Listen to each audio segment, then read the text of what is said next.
Okay, so thank you for those of you who are staying back. So I want to make the case for making RISC-V market ready. We heard some lovely talks about large-scale NPU from Volker and Codasip guys talking about building embedded CPUs. So this is what the industry report card looks like today. As you would notice, that's 86% of the ASIC designs are requiring 2 or more respins, with 62% of the bugs that are actually causing respins in designs greater than 1 billion gates, which is pretty much every computer in your hand today, are logic functional flaws. That's the reason why you're having these problems. So 10 to the power 30 simulation cycles and not finding bugs. And this is a great piece by Ed Sperling on semiconductor engineering recently, which talks about first-time silicon success and how this has plummeted to 14% since the surveys started. So at Axiomise, we are specializing in large-scale formal verification of different IPs, subsystems, and in some cases, SoCs. So if you have any of these chips listed here, non-exhaustive list, of course, come and talk to us. We may be able to help you do an end-to-end formal verification-based sign-off. So why is chip verification hard, and why do actually bugs escape to silicon? So my take is that the holistic approach to verification is missing. Architects love modeling, performance, power, area, C++ modeling, and then the RTL is built in Verilog or VHDL, and often the two are not connected, and we end up finding bugs in architecture quite late in the design cycle, and that's what we got to prevent. So if we were to adopt formal early, we would be able to actually find architectural validation type issues as well as earlier in the shift left way microarchitectural bugs. So you could find your deadlocks, your X propagation issues, power, security, and they all overlap with each other. It's not like you're only looking at one verification aspect and you can actually forget the rest. So modern day processors are heavily optimized, pipelining, interlocking, forwarding, branches, jumps, exceptions, stalls, interrupts, debug, extensions, clock gating, arithmetic, power, safety, and security. So functional safety and security are quite a big deal, of course, with a lot of new vulnerabilities being reported. And actually, when things get more complicated in superscalar processors with speculative out-of-order execution, things get only harder, they don't get easier.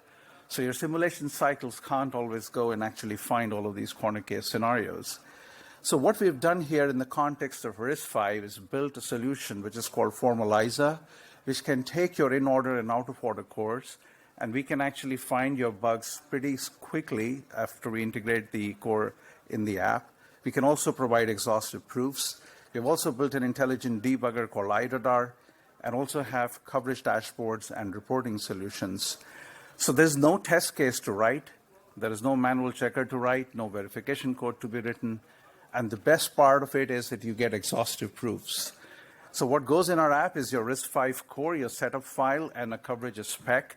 And we can actually establish forever that every firing of every instruction interleaved with every other instruction arbitrary many times makes the instruction work correctly. So each instruction is working as expected, scenarios specified always happen, and visualize that scenarios in the coverage spec can happen. So the way you run Formaliza is every time you change the RTL, you basically change the setup file, which takes minutes, and then you go to the app and hit the proof button or the cover button. At that point onwards, you just sit back, relax, and you let the results come out. So you can use any formal verification tool you like. We've integrated this with Synopsys, Mentor, which is part of Siemens, OneSpin, also now part of Siemens, and Cadence. So the whole concept here is that you can actually keep working on designs as you go along with your custom instructions or otherwise, and keep finding bugs and proofs. So not only do we find bugs in implementation, this was a bug that I found in the actual RISC-V ISA back in 2020. And this was basically happening because if you look at the RV32I, the 3 shift instructions generate an illegal instruction exception if the immediate 5 is not 0. The problem is you can't decode these instructions if the immediate 5 is not 0. So on page 104, the instruction encoding is different, and they were basically inconsistent. And of course, I found this when actually I was verifying the CV32E40P core. So this goes on to show that no matter how many models you write and how many clever people write specifications, these things are very easy to miss. So this is a brief summary of all of the processors we have been looking at in the open source domain, but not all, but at least some here. We've integrated about 15 now in the app in the open source domain. And every single core that we actually look at has been previously verified by simulation, in many cases by formal. Most recently, we looked at Chariot Ibex, which had issues we picked up after it was verified. So not only, the story is not only about bug hunting, but also exhaustive proofs, as I said. So I owe you these dashboards. 64-bit, 6-stage in-order issue, out-of-order execution, CVA6. It's just a bigger processor. And we were able to prove a lot of the processor correct in our app using Cadence Jasper Gold. The iRadar debug solution basically simplifies your debug, so you don't have to do anything other than clicking a button once you get a failed check. And you get a waveform nicely annotated, with the whole root cause analysis shown on there. You get a debug report printed, saved on the disk. Your FSDBs and the BCDs are created, and you can ship it to the designer. So we've tried to make things simpler. So also for a reporting point of view, you can see all of the results being published in the dashboard. You don't need to buy any specific tool. This comes part of our app. And it works with all of the formal tools. So you don't need any special verification manager or any of these specific apps. So some of the bugs that we found, the corner case ones, this is Ibex in development side. And the bug here basically is that if the processor's decode machine, well, if the processor's control FSM is in decode and you have a debug come in, then actually all hell breaks loose and none of the instructions actually work correctly. So it took us like 5 seconds, 7 cycles to find this kind of a bug with formal. And you can actually see that catching these bugs so quickly and helps you fix them, and actually you can move on to your next one. This is a very interesting bug we found in Chariot Ibex in September last year, where we have an illegal load is actually getting decoded, it's getting executed, and is actually killing all other instructions that are in the shadow of it subsequently. So therefore, none of the instructions that are actually supposed to work in the processor could work. And Chariot Ibex is a core that has been designed with the Cherry spec for security. So we can go on, but you feel free to come over to our booth upstairs and we can give you more details of these bugs. So here is some commentary between Gregory and the Microsoft designer talking about why these bugs were missed and how they could have been found. This is Ward 5, previously verified again. We found 30 new issues.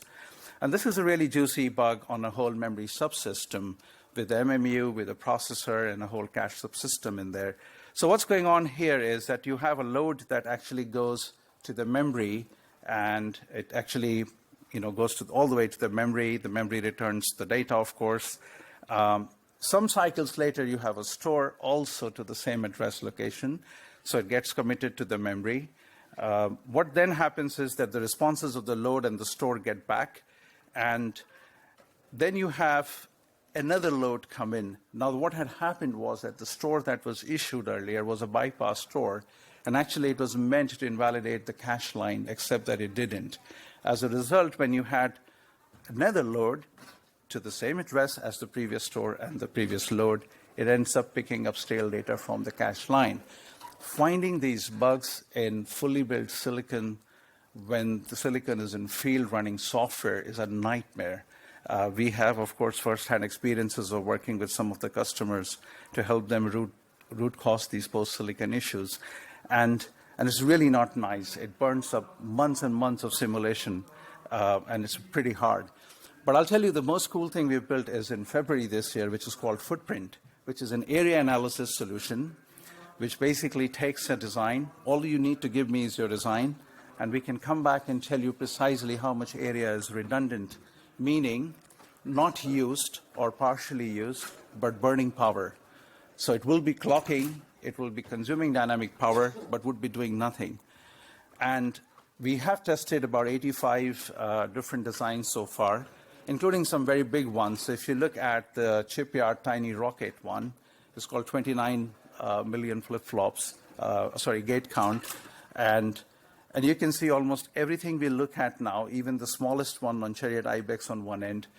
Some of the ones that we've also put into our app have almost 100 million gates or more. And some of these issues we are actually finding are just impossible to find either with simulation or any of the apps that are available in the market, because redundancy is not the same as reachability. Redundancy is not the same as coverage. So actually finding unused silicon is a slightly different problem to actually doing functional verification or coverage or lint or synthesis-based analysis. So we've been having fun looking at a lot of different designs and looking at very corner case type issues. So if you want, come over to our booth and I'll be happy. My team is there. We can give you a demo. So why we matter from what we hear from our customers is that we have, I've personally spent 25 years doing formal. So all of the technology, the learnings that I have acquired has now been distilled into apps and reusable libraries. So we are able to go to very high proof convergence, focusing on bug hunting and exhaustive proofs. And the key to success here is abstraction, which is what I've been doing for 2.5 decades. So we really can tackle very, very large designs and provide you a high quality sign-off for functional as well as functional safety, security, and PPA.